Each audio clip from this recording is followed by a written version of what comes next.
muestra que termina lo que la dictadura no había podido terminar, que era la organización popular de madres, abuelas, del pueblo. Porque el pueblo es muy combativo y siempre encuentra la manera. Entonces sacamos a los militares. Lo sacamos a Menem y vino de la Rúa. Lo sacamos a De la Rúa. No, después vino Duhalde llamó elecciones, fueron los 10 años de kirchnerismo. Entró provisoriamente el señor de San Luis. Bueno, hubo 7 días de 10 presidentes. Y trajo 2 malandras que nos conocíamos todos, pero bueno, que fue la Grosso cuestión es que y Manzano. pero durante el kirchnerismo, ¿sí?, se logró, de todo lo que habíamos retrocedido, avanzar un poco más. El desendeudamiento, ¿no?, la recuperación de las empresas estratégicas. Con la lucha nuestra quisimos avanzar con una ley de comunicaciones, porque mirá si no es estratégico, porque lo que te gana en la cabeza. Bueno, se logró avanzar y por eso una vez un profesor de sociología en la facultad que nos contaba la historia y decía que por qué había sido tan grande la dictadura, no tan tremenda. Porque él decía, el tamaño del garrote es el tamaño del culo. Es decir, cuanto más cerca estás de realmente conquistar lo que querés, cuando estás más cerca, es cuando ellos tienen otra estrategia inversamente proporcional a tu guerra. Pero te hacen creer otra cosa. Claro, eso siempre lo hicieron. Exacto, entonces, digo, la niñez en esto no nos tiene que interesar porque nos da ternura solamente, porque pobre los pibes. No. La niñez determina el proyecto de un país. Entonces, no, los jóvenes que votaron a Milei. A ver, 6 de cada 10 votaron a Milei de cualquier edad, de cualquier condición social, digamos. Sí. Pero si además muchos jóvenes votaron a Milei, y con razón. Con razón, ¿por qué?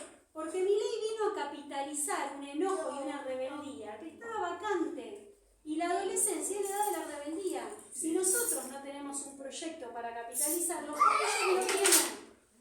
Y además lo tienen reestudiado y recontra bien direccionado a través de esto. Sí.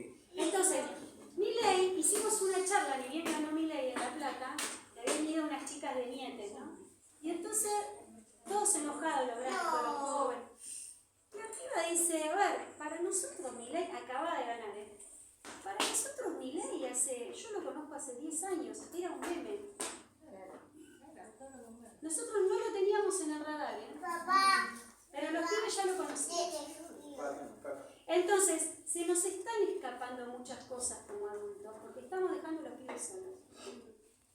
Le dimos derecho de votar y nunca les hablamos, ¿no? No, pero escúchame, le das derecho de votar, pero no le das derecho de postularse.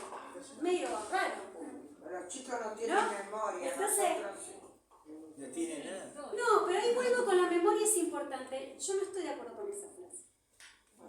Porque, a ver, la memoria es una construcción. Los chicos, es verdad, por ahí lo que no tienen es tanta historia como uno. Y uno lo que tiene con la historia es conocimiento. No te voy a preguntar la edad, pero me encanta cómo está. No, déjala que siga hablando. Lo único que puedo decirte es que seguramente tengo más de lo que vos crees que tengo. Sí, Pero bueno, volviendo a esto, para abrir a la charla, solamente contar que el Foro por los Derechos de la Niñez surge en el año 2004, también como iniciativa popular, fundamentalmente el sector de trabajadores. Por eso a mí me encanta este país, porque la identidad del trabajador organizado es una coordenada que eso sí es una referencia en el mundo. La tasa de sindicalización en el mundo, en el resto del mundo, está a pique y está mucho más abajo que en Argentina. Entonces, la verdad que nosotros como trabajadores, como trabajadoras, tenemos una creatividad, una fuerza, una potencialidad que tenemos que defenderla, que no tenemos que dejar que nos saquen. Y depende de nosotros, de cómo construimos la memoria histórica. Pero este es un momento de defenderla. Hoy la están desmantelando. Entonces, el foro hace 20 años surge ¿por qué? Por iniciativa de los trabajadores de niñez, por iniciativa de trabajadores de la educación, por iniciativa de trabajadores del Poder Judicial, por iniciativa de compañeros y compañeras referentes que tenían hogares y centros de día, como el cura Cajara, Alberto Morlaquetti, que se hacían como crecía el hambre por este proyecto que instaló la dictadura y que siguió el menemismo, que se profundizó en la crisis del 2001, para el 2003, 2004, 2005, hubo algunos referentes como Morlaquetti, Cajade, Víctor de Genaro, otros compañeros que se levantaron, se pusieron con compañeros de la CTA a armar las marchas, la marcha grande que se cumplieron 30 años, y también las marchas de los chicos del pueblo. Y se volvió a poner el tema de la niñez en agenda pública y política. Y ahí todavía en la Argentina existía el patronato. Recién la Convención Internacional de los Derechos del Niño se sanciona en 1989. Y recién cuando Argentina, en la nueva Constitución del 94, le da rango constitucional, recién ahí empezamos a hablar de derecho de la niñez en Argentina, mientras había una ley que decía que los niños eran objetos de protección.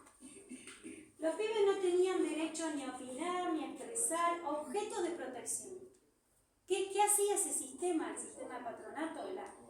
En el año 2004, cuando se funda el foro, en la provincia de Buenos Aires había 18.000 pibes institucionalizados, por pobres. Por estar en peligro moral y material, pobre, se los sacaba de su familia, se los llevaba a hogares.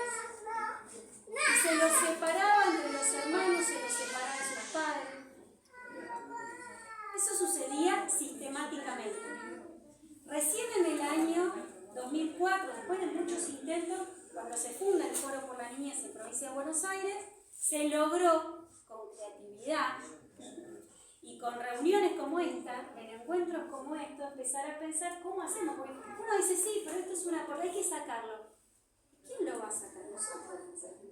Lo que tenemos que hacer es organizarnos y organizarnos paso a paso. No lo queremos sacar. ¿Cómo llegamos a eso? Entonces, bueno, con el Foro por los Derechos de la Niñez se dio una estrategia. Primero, la primera estrategia fue tener la humildad de entender que nadie puede solo. La unidad, la unión con los otros que piensan parecido. Y estar de acuerdo el máximo 3 objetivos. Porque si pones un cuarto ahí te divides. Entonces, al menos en 3 cosas nos ponemos de acuerdo. Y en ese momento el foro se unió por derogar el patronato, y se nos juntamos para derogar el patronato, lograr una ley de promoción y protección de derechos y lograr una asignación universal por pibe. Todavía no existía. Hicimos una marcha en Capital de 60 cuadras con 500 pibes pidiendo que hubiera una asignación por pibe. Entonces, bueno, fueron momentos de mucho laburo, de reuniones, de convencer a los otros, ¿viste? Porque la verdad que la dictadura cometió mucho daño en la solidaridad, mucho daño en la desconfianza. El primero desconfío del otro, ¿no? Entonces, algo habrá hecho, o no me gusta tanto, o yo soy mejor. Bueno, y esto, la unidad, es bajarse del caballo, decir, me voy a sentar con el otro. Bueno, pero es un ejercicio. Era difícil en esa época. Me acuerdo del frepaso. Bueno, el frepaso fue un ejercicio. Exacto. Bueno, y ahí se armó una técnica con el foro de reuniones asamblearias y bueno, queremos derogar el patronato, vamos a hacer más que hacer una nueva ley. ¿Quién la escribe? Se armó un equipo de abogados, empezamos a reunirnos con la provincia, empezamos a buscar aliados, hubo política de alianza. Bueno, en ese momento las alianzas fueron con Juan Pablo Cafiero, con Remo Carlotto. Bueno, había que aliarse al Poder Judicial, al Poder Legislativo, porque al Judicial lo teníamos en contra en ese momento. Pero bueno, se logró. Menem tiró todo abajo en ese momento. Cafiero nos defendió porque él estuvo como gobernador y nos defendió bastante casi. El abuelo, no este que está ahora, el abuelo. Sí, sí, que todos Hubo conocemos. muchos Cafiero. todos conocemos a un Cafiero, ¿no? Toda la generación. Claro, nosotros no Sí. Bueno, el que conocí en el 83 cuando empezaron las elecciones Y un internas. caputo ahora. Pero bueno, termino con esto, sí, abrimos a la charla. Logramos finalmente con el foro, logramos derogar el patronato, logramos aprobar una ley de promoción y logramos la asignación universal. Y logramos, que esto es lo importante, que hoy podamos decir, llegamos a 20 años y el foro sigue existiendo. No solamente el foro sigue existiendo, sino que hoy estamos en 14 provincias, llegamos todos los días a 10.000 pibes, tenemos espacios de cuidados para hijos de trabajadores tareferos de Misiones, para hijos de trabajadores tabacaleros en Salta, para hijos de trabajadores de la fruta en San Juan y en Mendoza, para hijos de cartoneros y demás acá en provincia de Buenos Aires. Llevamos adelante una política de generar centros de promoción de derechos y espacios de cuidado, por lo que decías vos, porque no alcanza solamente con un lugar para que estén los pibes. Hay que llenarlo de contenido político y pedagógico para darle una orientación. Yo creo que en todos estos años de gobiernos populares, el mea culpa, tiene que ir de la mano con que no se tuvo en cuenta la política de niñez. Por más que hubo la asignación universal, por más que logramos la ley, no se tuvo en cuenta esto, el contenido pedagógico de qué hacemos con los pibes. La creación de sentido. ¿No? ¿Qué hacemos con los pibes? ¿Qué clase de humanidad? ¿Cómo hacer? Porque es la única manera Enseñar de poder, valores. no, y de poder lograr que tus proyectos perduren en el tiempo. Que eso es algo que el fascismo siempre lo tiene re claro. Cualquier Eso es fascismo, cierto. de derecha a izquierda, tiene re claro eso. Por eso esto que se está instalando ahora es un nuevo fascismo que tiene re claro eso. Y por eso desmantela programas de memoria, desmantela políticas públicas que tienen que ver con el acceso a derechos. Y están dispuestos porque digo, no es mi ley, acá son otros que hablan en Sí, otro sí, idioma. están alrededor. Están dispuestos realmente a generar, a desfinanciar todo lo que tiene que ver con garantizar derechos, porque no les importa cuántos de los pibes mueren, cuántos de nosotros moramos, no les importa. Exactamente. Ellos lo que necesitan es tener la Argentina como territorio de recursos naturales y mano de obra barata. Exacto. Y mientras más peleados entre nosotros, para ellos mejor. Por eso, y ahora sí con esto termino, pues mañana tenemos una marcha en la República de los Niños, justamente de chicos del pueblo con muchos chicos, ¿Dónde? en la República de los Niños. Allá sí. Sí, en La Plata.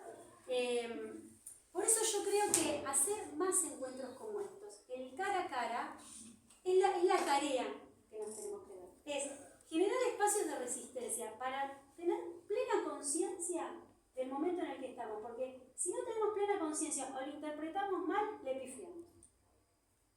Entonces, primero, ¿es contra mi ley? No, no es mi ley. No. Porque si no le pifiamos, porque si sería tan fácil que sacamos mi ley y listo, no. No. Es un error. Entonces, hay que realmente ir hacia detrás. ¿Quién se beneficia con esto? Y después, ¿cómo hacemos para avanzar como pueblo? Y ahí, la memoria, la construcción de la historia, tiene un rol fundamental. Por lo tanto, reunirse, registrar lo que decimos, compartirlo, escribirlo, hacer producciones, compartir esa historia es tarea nuestra, otros no lo van a hacer. Y ahí quiero dar vuelta al axioma esta, ¿no? De que un pueblo que no conoce su historia está condenado a repetirla. Bueno, yo creo que un pueblo que honra su historia está destinado a la grandeza. Y esa pequeña, gran tarea es nuestra y es con los pibes. Ese es el legado, como decías, que tenemos los pibes. Transmitirle nuestra historia. Sí, de verdad. Y ser creativos, ¿no? Ser creativos. Bien.